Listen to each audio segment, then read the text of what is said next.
The idea of this show is just to be a fun hangout where independent musicians can learn some stuff, and musicians also submit their songs for me to review, so I review them here live. And so you get an honest reaction on opinions on things like, you know, how well were the lyrics written, how good is the instrumentation, how good is the mix. And so the idea is to give some feedback and some critique, constructive criticism, so that we can progress, and the next time we're doing things and mixing and recording, we can sort of remember some things that come up here. So again, not some super expert. I tend to talk about basic principles when it comes to these items, just things I've learned along the way, and I wish somebody had shared it with me when I was just starting out. So if you're not a musician, this is also fun because we play a lot of independent music, and there's so much out there that sometimes you don't know where to find your next favorite band. So part of what I'm doing here is playing these independent musicians' music, so you will get to hear some new stuff that you haven't heard before probably. And oftentimes people find like their new go-to band to listen to. So that's what we're doing. If you're an independent musician, you should put this on your calendar to come hang out with us same day, same time every week. It is Saturday from 2 to 4 Central, which is my time, which is 3 to 5 Eastern. You'll never stop learning. I get better every time I work on a song than I was the time before. So I learned something that I didn't know, and so I just try to share that with others. I had mentioned it last week that I was going to be releasing finally Spotify playlist for songs that have been in Devin song reviews. So we hit the 100 reviewed songs mark last week, and so with that I created 5 different playlists. And the reason I did 5 playlists instead of 1 is that each playlist has similar genres. So those are in my link tree if you want to go check out one or all 5 of those Spotify playlists. So see if you like anything and enjoy the playlist. But everybody on the playlist has come through Devin song reviews. So I found a lot of really good new music to listen to. And so I wanted to make some playlists for you guys to enjoy as much as I have. Independent musicians submit a song for me to listen to and review here on the show. And so if you know of anybody or you would like to do that yourself, you can go to the link tree in my bio, and there's a form that you can fill out, sends me an email, keeps me organized. First review of the day is Interpersonal with Faceless Heart.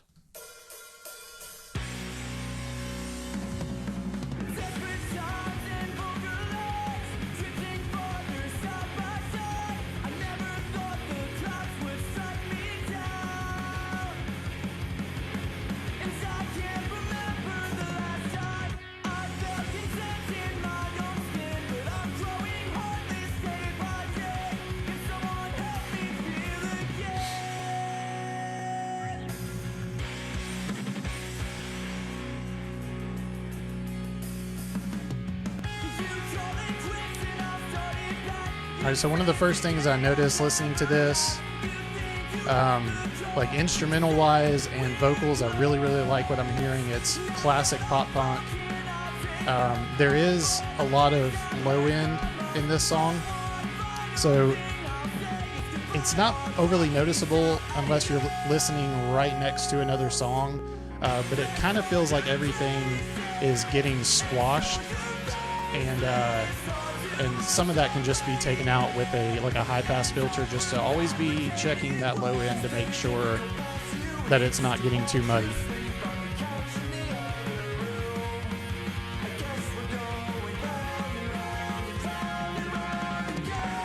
That vocalist sounds so much like Mark Hoppus to me. I had to double check to make sure it wasn't.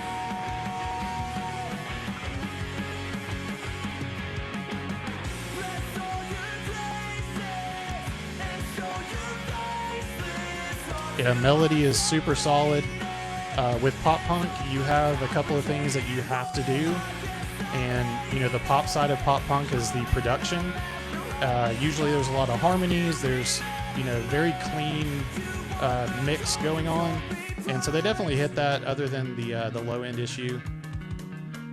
But yeah, the melody has to be super catchy, the guitar riffs have to be catchy, and I think they get that pretty pretty right. And then the bass solo doesn't hurt either.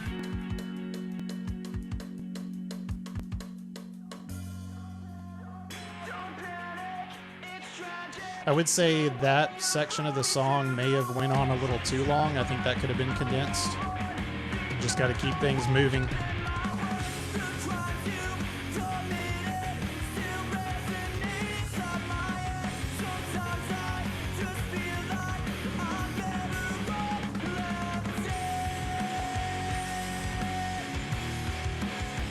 Got to throw in some halftime near the end of the song.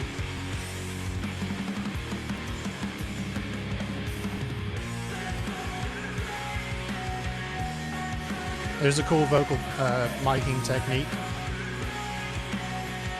This is where the microphone is, probably 20, 25 feet away from where he's standing and singing this. The only thing you have to be careful with there is like phasing issues, because the time that it takes to reach the microphone, as opposed to like if you're doing that in addition to regular vocals, you can have some phasing issues right there because of the timing. Yep, Rival Sign says drums are sick. I do agree. I think that is absolutely checks all of the boxes for a good pop punk song. Sticks to the genre very well. And like I said, the mix is very well produced. The only thing that stood out as a big critique is just the boxiness or the squashed feeling of the song. Probably just too much low end. There may be some low mids to check, and just some EQ stuff to always pay attention to. And that is a big reason why if you are mixing your own music and then you go to master it, it's going to be really hard for you to hear the differences that you're making on the mastering side when you've been doing the mix. That may be something that if they had maybe somebody different master that, may have been able to catch that. But yeah, classic pop punk vibe. I love pop punk. I love that song, and that band seems to be doing very well. So if you like what you heard, that is Interpersonal with a song called Faceless Heart. But anyway, so another submission this week is from All the Wasted Years, and the song is called In Fact. So let's take a listen.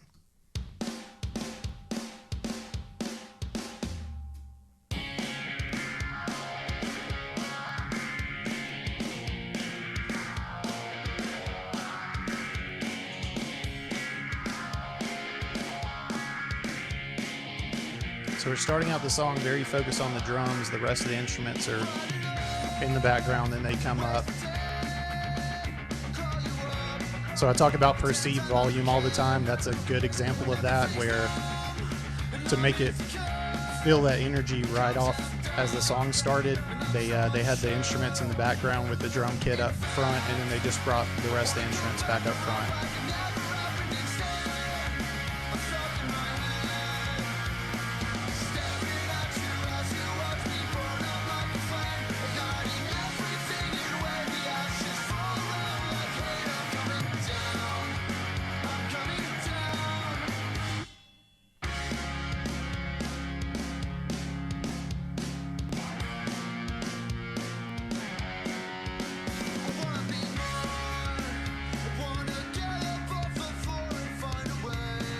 Okay, so with the drum kit, I'm not saying this is a bad thing. I kind of like it in this song, but there's a different reverb or a different amount of reverb that's being used on the drum kit as opposed to the other instruments.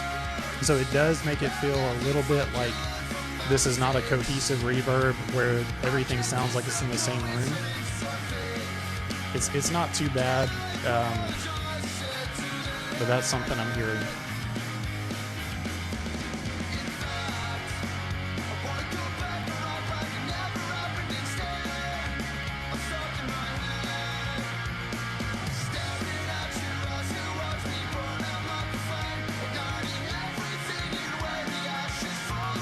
So again, we have a very catchy melody. So even if you can't catch all the lyrics the first time through, it still is catchy.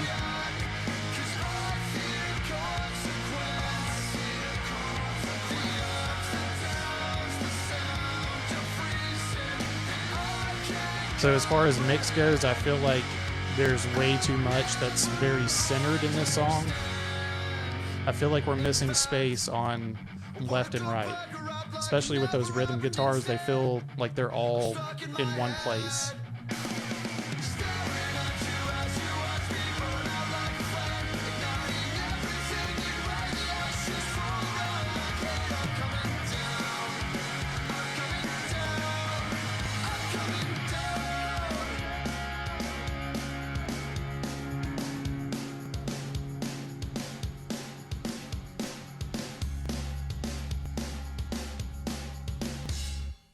All right. Yeah, I like that song a lot. Rival said MXPX vibes. I agree. It had a little bit more of the punk side of pop punk. So that's why I was saying, like, with the drums, it could just be a stylistic thing that they were going for. It's just that's what you have to be careful with. Again, basic principles of mixing is you want the instruments to sound like they're in the same room. And so reverb is one of those tools that you can use to do that. And in this case, the reverb was different on the drums than it was on the other instruments, from what I could tell. But again, there was a lot of stuff sort of up the middle. Always look for space in your mix for your instruments. You can do some really cool things with your songs if you're using the space correctly. So when it comes to rhythm guitars, I've kind of figured out what I like to do. It's not what everybody does. But in that case, it was just like I'm really honing in on the rhythm guitars and just felt like they were jumbled up. Again, nothing bad here. I'm just giving a critique on what I'm hearing. So again, maybe it's just a fresh set of ears and they didn't hear any of that, and that's fine. And I'm not trying to put anybody down. I really like that song. This is just, these are the things that I'm being picky about and listening to. But yeah, the vocals were fantastic. I really liked the drums. The bass was a little low end heavy. And so that's where, when the drums had that reverb on it, we were losing some of the kick. And the bass was, coming up with that low end that you would normally have from the kick. And it just kind of overshadowed things some. Another submission from an artist called Temptation with a 3 instead of that first E. And the song is called Dues.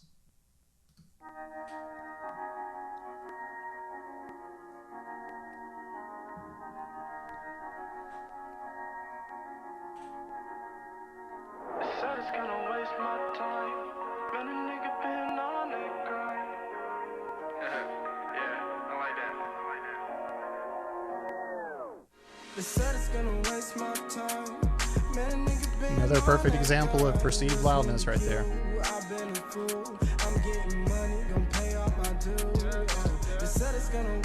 You can use just like an EQ filter and like an automation to where you can make it really, really thin on one way or the other, and then just as it's fading in, you can automate that out.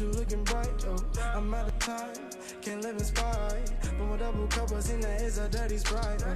I've been running these circles in these loops. I got my under car and got myself on the cool. It's like I'm so really good amount of the low end with the bass or the kick here. Look at my dollars, baby girl, you wildin'. I can tell you with this shit, cause I just got that perfect timing. I've been running up a check, give a fuck about the rest. No, a nigga can't stop, cause I know this shit just gonna waste my time. Man, a nigga been on that guy, listening to you. I've been so the vocals have a pretty good melody going on here in the hook. I was gonna say, like, those verses was a little too even on how he's singing there, but what it did is it just made it to where when it got to the hook and you had a melody line to go with it, it just brings more energy to the hook.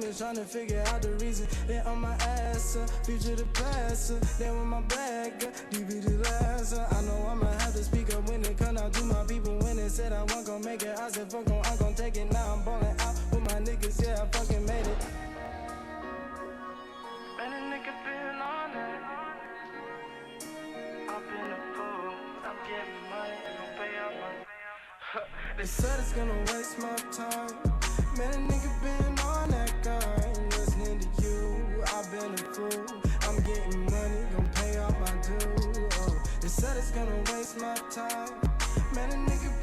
Yeah, Scott, this is a artist called Temptation, but it's like T3, like Temptation with a 3 instead of the E. And it's a song called Dues.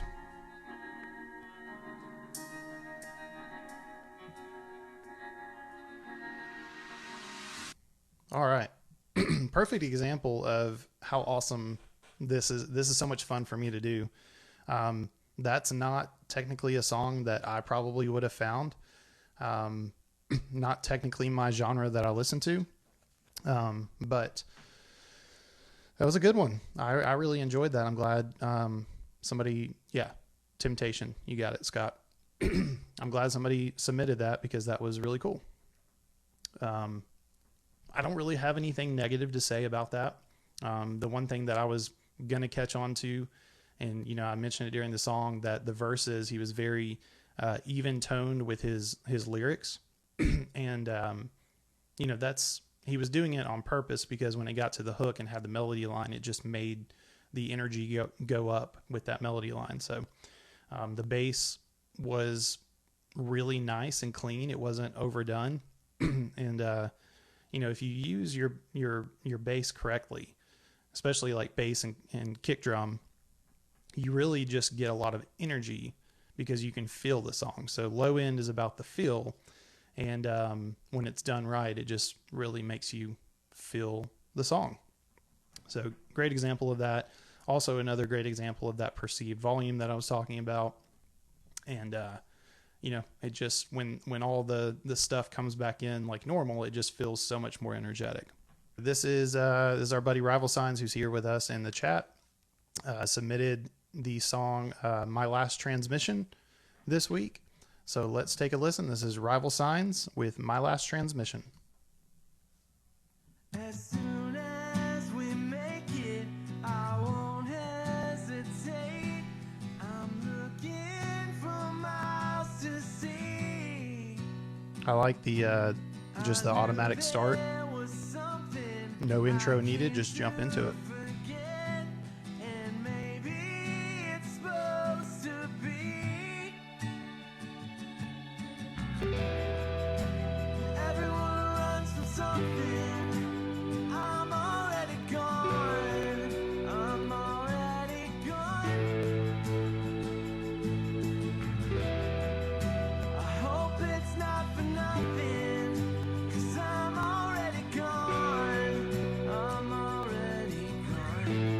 I really like your vocals.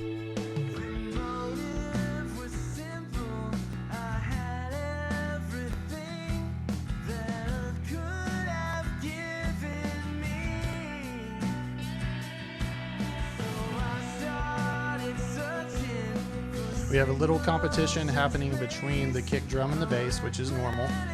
You just don't ever want to lose your kick.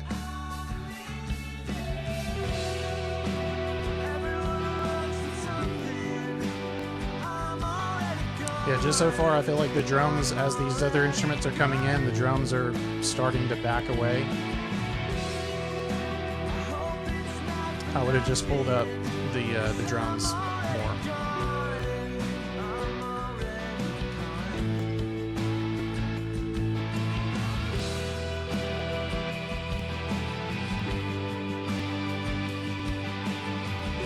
I like that. It's like the delay or reverb on that guitar is very dirty. Never hurts to EQ your reverb, but I like how that was.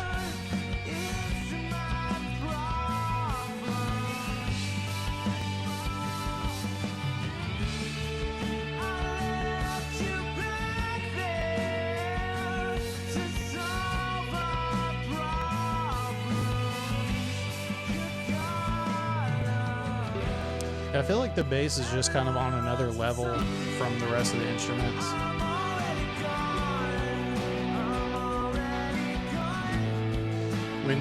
When that lead guitar is playing, and like I said, I like that sort of dirtiness sound to the delay and the reverb.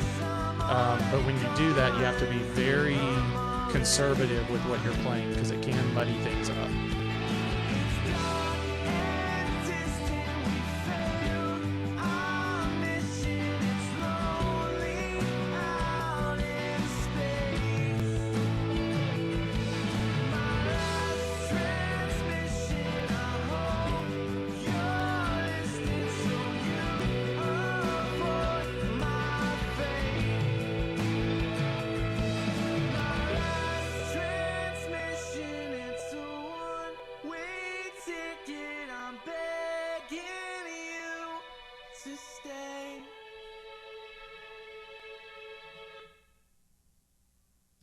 Wow. Yeah, that was really good.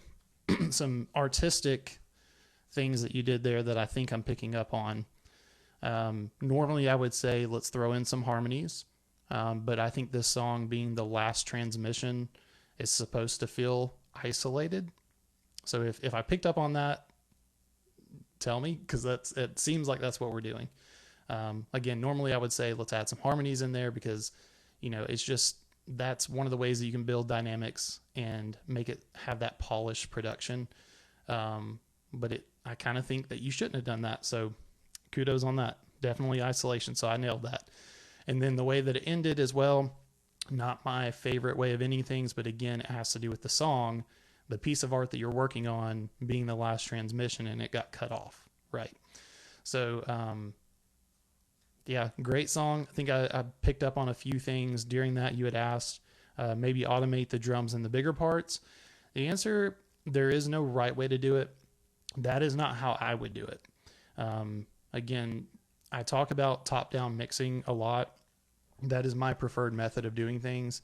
And essentially, that is where as you are mixing, you're mixing in groups. So let's say you've done your rough mix, and then you're grouping your instruments together. So typically, let's take drums, for example. Depending on how many inputs you've had, I will put the kind of the overheads together, and then I'll put the room mics together, and then I'll put, the toms and cymbals together.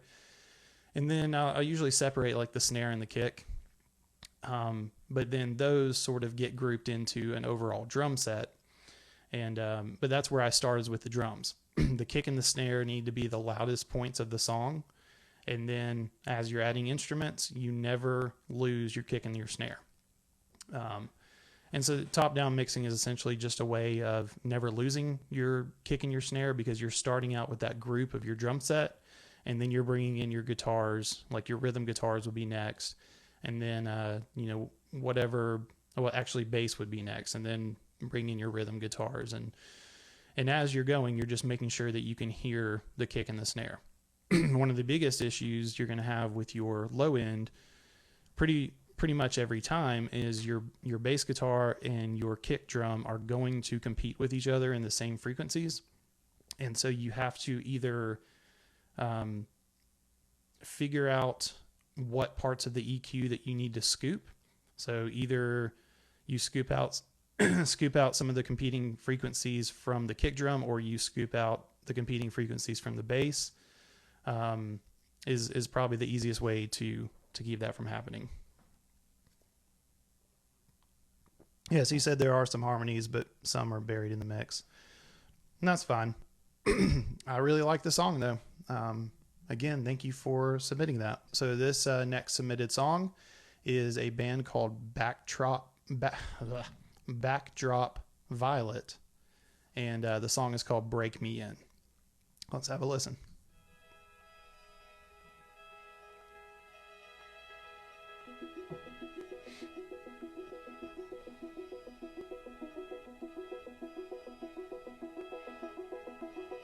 Yeah, I see you from a distance, and I can't believe it. I could do without that synth or strings or whatever that is right now.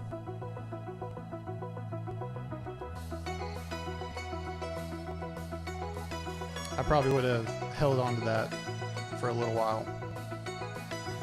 Yeah, my mind is consolidated, but I'm not like you. My spirit is faded.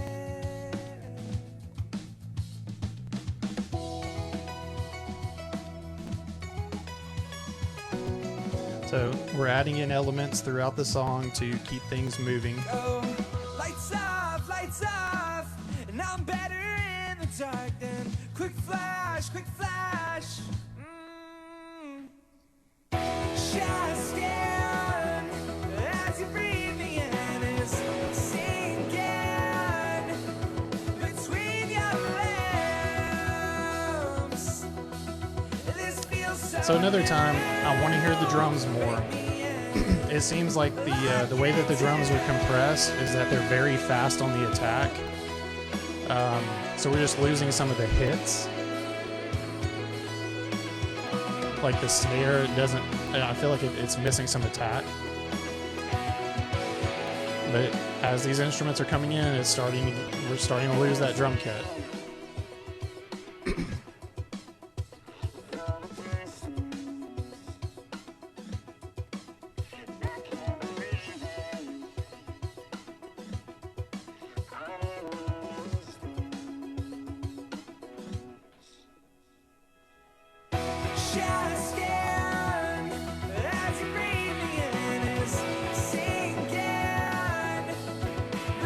So I hear some harmonies here, but they could come out some more.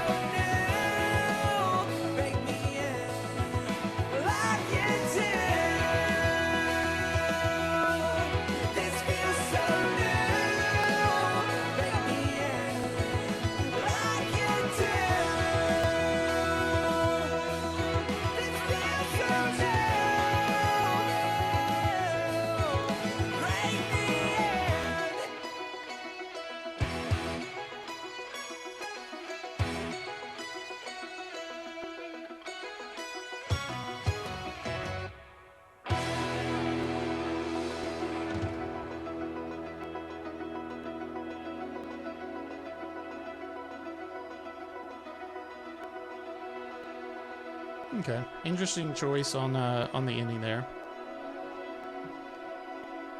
I got nothing against this, the way that ended. I just would have maybe taken the other instruments and just held out that last chord rather than just cutting that off and then having that ending. But yeah, very, very cool song. Loving the vibe of that. Feels good. I want to hear the drums more, because that's where you really feel the song. And like I said, the way that it's compressed, or however, we just lost some of the attack on the drum kit itself. So don't want to lose your attack most of the time. There are places for that, but I felt like that wasn't it. But yeah, very catchy. Melody sounds good. Vocal sounded good. And the instruments were right on. Last week, I gave myself a challenge of writing, recording, and releasing a song in a week. And so I started it on Monday, and I'm going to finish it tomorrow. Whether it's perfect or not, I wanted to just challenge myself to not be such a perfectionist and just see if I could get something like this done in a week. I thought I would give some insight in how I mix my reverb, because that was something that I was doing this morning. So I'm nearly finished with this song. I just need to add some harmony parts. And so this morning I was kind of bringing in some of the synth stuff going on in the background and just trying to fill in some of the space, because this is an acoustic song, and which is very, very rare for me to do an acoustic song. But for me to challenge myself to do a song in a week, it had to be acoustic. So trying to fill in some of the space and working on that this morning. And then I was mixing my reverb, and I was like, man, this is something that I've talked about a lot that I wish there was a way to show people how I do this. And although you can't see it, maybe you can hear it and I can explain. For the acoustic guitars, in this case, they are my rhythm section. So I don't have drums. So top-down mixing, I'm starting with my acoustic guitars as the rhythm. So they are doubled, and a lot of people will throw one full pan left, full pan right. I don't do that. I pan them the way that I do my rhythm guitars, and that is about 60% panned either way. So on Logic, that is plus and minus 40. And I find that just brings it from behind you to beside you. And that's just a preference of mine. And the reverbs are panned the opposite, left and right.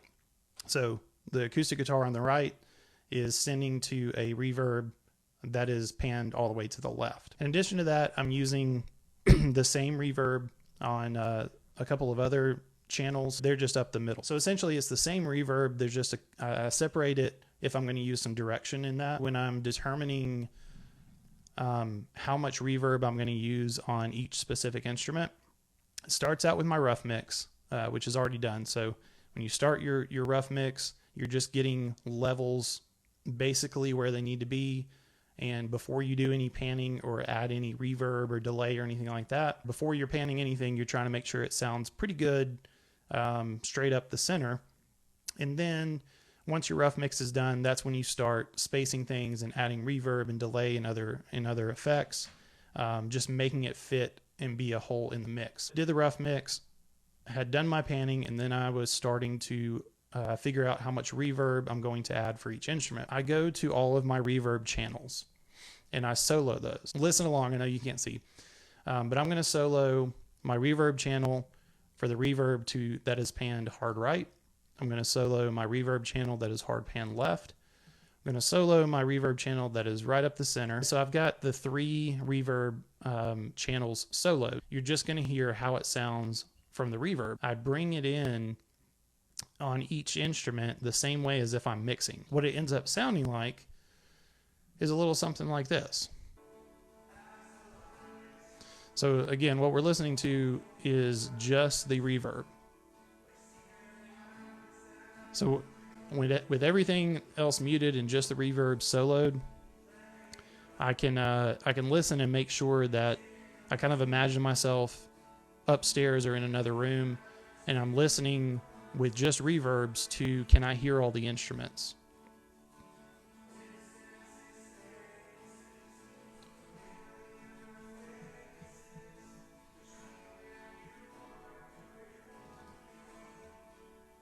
So again, that's just how I do it.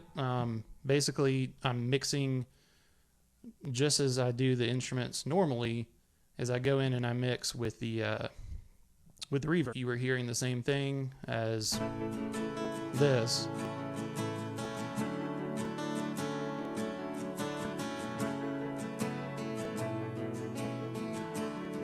Then we just solo out just the reverb. And just kind of sounds like you're listening to it in another room. And so that's how I do my reverb. That's how I determine how much reverb should go on each instrument. All right, so let's listen to The Signs with a song called So Please.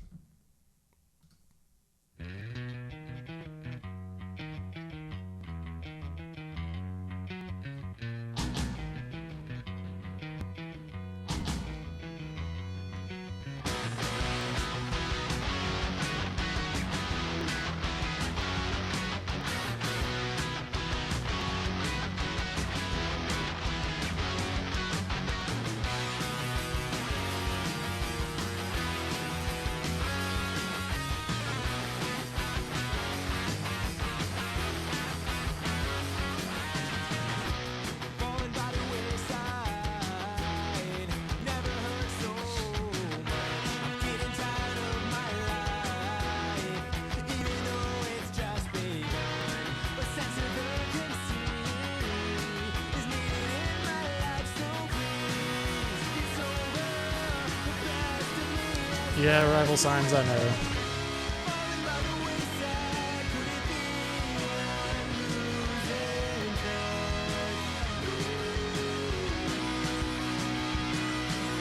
Spit's coming from my mouth when I yell, I won't get out.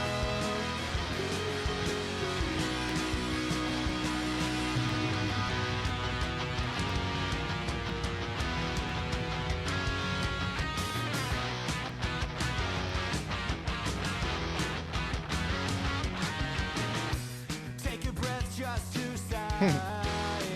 Never helps me. I like that. Stepping into place and out of line. When I get the chance, I'll run. Medical emergency. My soul is bleeding. It's over. The best of me has passed away. Falling by the wayside. Could it be I'm losing touch?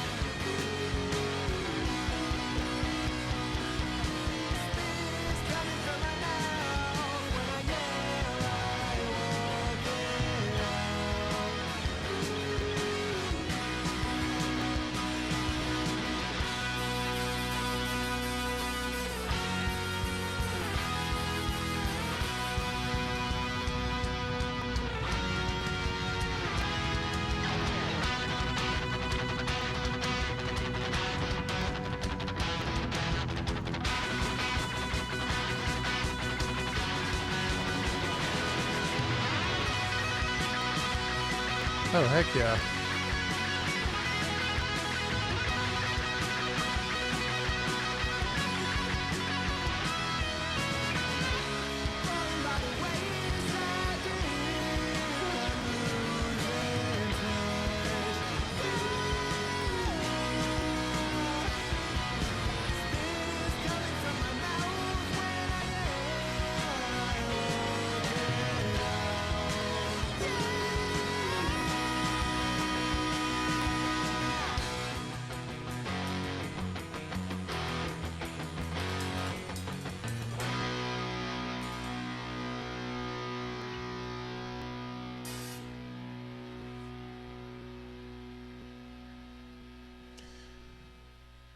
That was pretty cool. I like that. So that is a ambulance 911 who's here in the chat.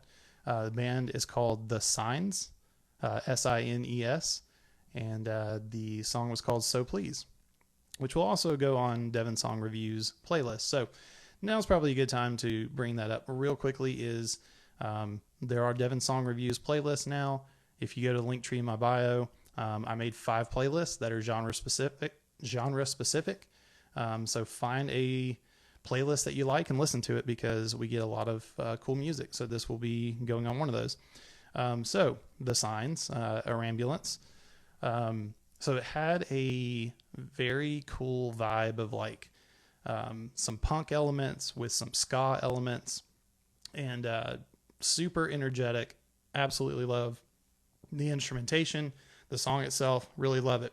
From a mix perspective, there's just some cleaning up that needs to be done. And that's fine. Song is fantastic. Mix just needs some work. A lot of low end, a lot of stuff as all the instruments are together, was getting jumbled up some. Just make sure you're finding spaces. Make sure you're not losing your drum kit as you're adding all those instruments in. But yeah, everything else, spot on. Really, really cool song. Just, next time you're mixing, just pay attention to, how much space you have to work with, or how much low end is coming in. Check those EQs. Make sure that instruments aren't competing with each other, and you'll be fine. But really, really cool song. Thank you for sharing. Gravel Sign says, "Whoa, ripping." So I like that. Let's check out Emri with the new song. I think you said called Hope. Let's listen. It's a short one.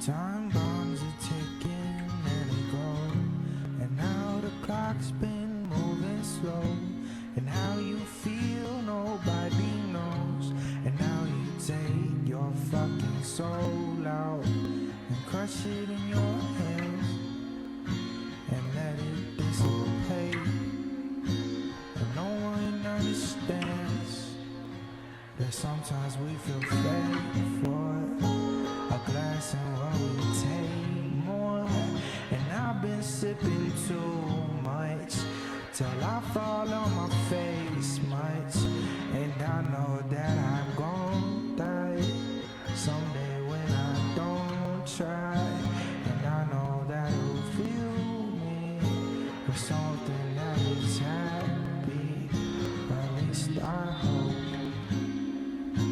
at least I hope, at least I hope, at least I hope, at least I hope,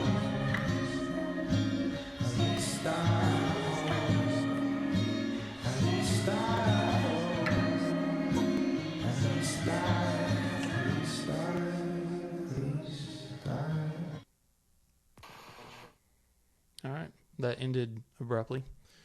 Wow, Emri, I really like that. I'm curious if you could answer, how did you record the guitar? Were you, so I really like the sort of bedroom pop feel to that. So Rival Sign said haunting pop. Yeah. I feel like the genre is just called bedroom pop now, where it's just, there's some lo-fi elements going on. And so the guitars themselves were of the lo-fi variety. The vocal just didn't seem like it was in the same room. So I feel like we're talking about reverb a lot today.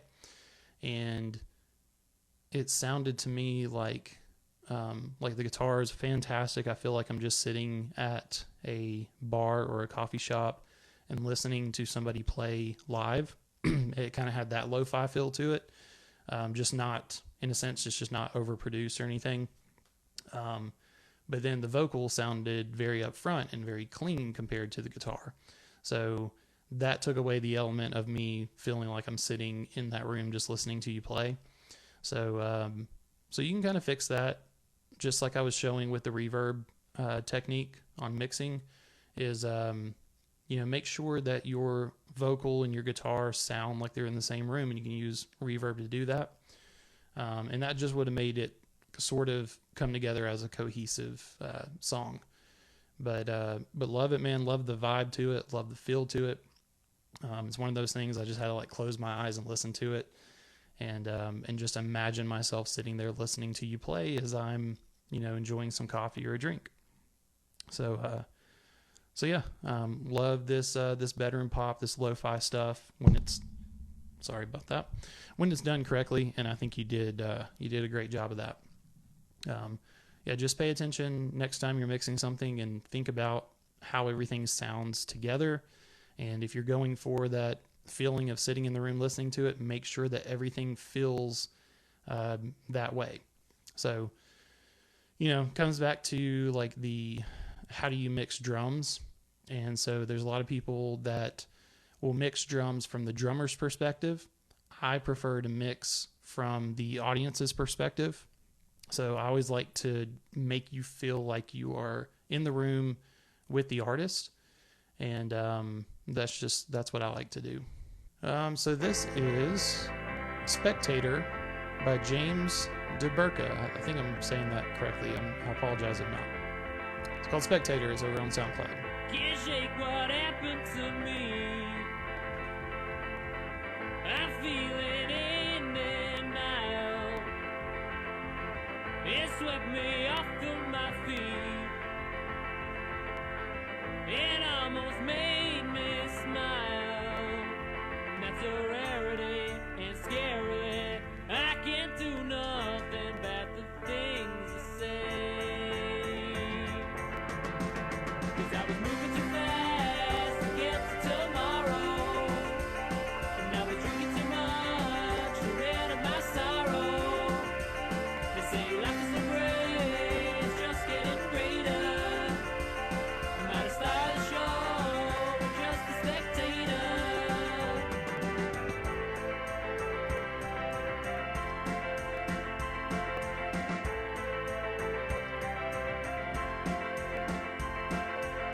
Can't say what happened to me.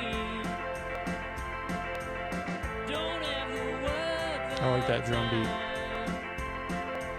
But it swept me off of my feet.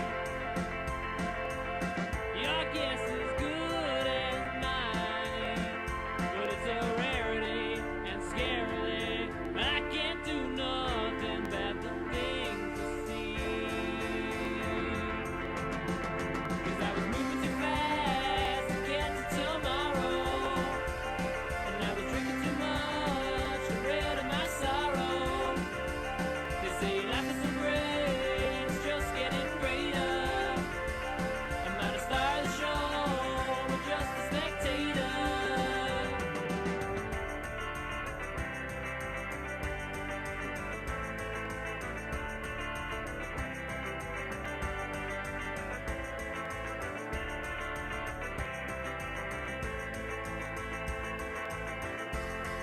Okay, so I can tell that's a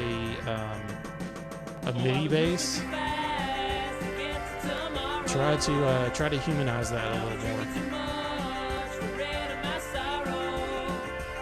They say life is so great, it's just getting greater. I'm not a star of the show, I'm just a spectator. Oh, I was moving too fast.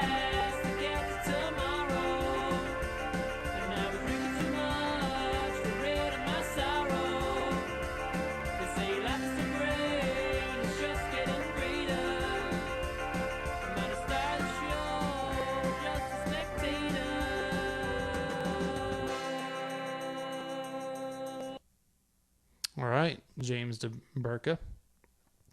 Bursa. I don't know. I'm sorry if I'm mispronouncing that. That was Spectator. Yeah, really cool song. I like the lyrics. The melody sounds really good. I was dancing to it. I think that's what you want out of that. As far as drums go, this seems to be the common thread for today, is just bring those up so that we feel that energy, because I was dancing to that as it is, and if you just gave me some more feel and energy from the drum kit, would have even been better. But yeah, I like the feels. Rival said that feel was good. Had some good feels in there. But then what I was saying about the bass is I can tell that's a MIDI bass, and that's okay. But if you're going to use a MIDI bass, take the extra time to go in there and just humanize it some. What I mean by that is change up the, the velocity, so that it's not the same velocity every single note, because that's how you can tell that it's a sample. And then just like, I don't know what you use, but Logic even has just an ability to take that MIDI, all those notes, and just literally like humanize it to where it just messes up the timing slightly. And, because humans aren't going to play perfect timing all the time. So if you're going to do MIDI bass, those are a couple of tips that you can use to do it in a way that doesn't stick out as, this is a MIDI bass. Nothing wrong with it. That's what I have to do. I don't have a bass guitar, and so if I'm not using a session bassist, I use what's called punk bass, which is like a Mark Hoppus, what do you call it, emulator? I don't even know what you refer to it as, a sim. And it just kind of does some of that. It makes it sound like a good old pop punk bass, and it does humanize it in a way that it's hard to tell that it's just a MIDI file. So a couple things you can do there. So Mead of Poetry with a song called Always in a Hurry.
Christine Boyd, thanks for the follow.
Wow.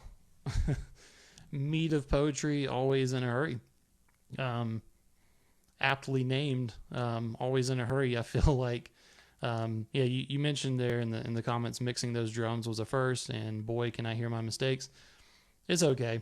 Yeah, the man, fantastic guitar work. The only problem with that is you have to be very careful about making sure that that is working with the other instruments. So whereas like fantastic shredding on the guitar, there was a lot of places within that particular song where it just wasn't cohesive enough with everything else. So sometimes you have to just dial it back some and try not to overplay when you are doing something like this. There's just really great guitar work, but it was hitting me from every direction, just, kind of consistently, always in a hurry. So it just seemed like you were in a hurry a little bit with your guitar lead parts. So scale it back some and just make sure that you are being cohesive with the other instruments, and you'll be fine. Obviously, you have the talent to play guitar. It's just one of those things. Now it's time to work on making that talent fit into the box that is recording music. And sometimes that means that you do have to scale back some to make sure that it works with everything else. But absolutely fantastic guitar work. That was really enjoyable. Just make sure the timing is lined up the way it needs to be. Maybe just spend a little bit more time on that part of things. Make sure you're not rushing through. Make sure you're listening intently and listening for how every instrument sounds together. And it may be one of those things where you're the guitarist, and so like if you're the guitarist, your guitar is always going to be louder than the other instruments, and it's going to be the feature. Just sometimes you have to learn not to be the feature, and just allow everything working together to be the feature, which is your song. And so that is a skill that is not learned overnight. But that is a big difference in instrumentalists and musicians. Musicians also know when not to play and how to play well with the other musicians. Yep, that's why having a good producer is everything. Yep. And that also, we talked about this last week and some about the week before, is having a good producer means that you're not responsible for making emotional changes to your mix.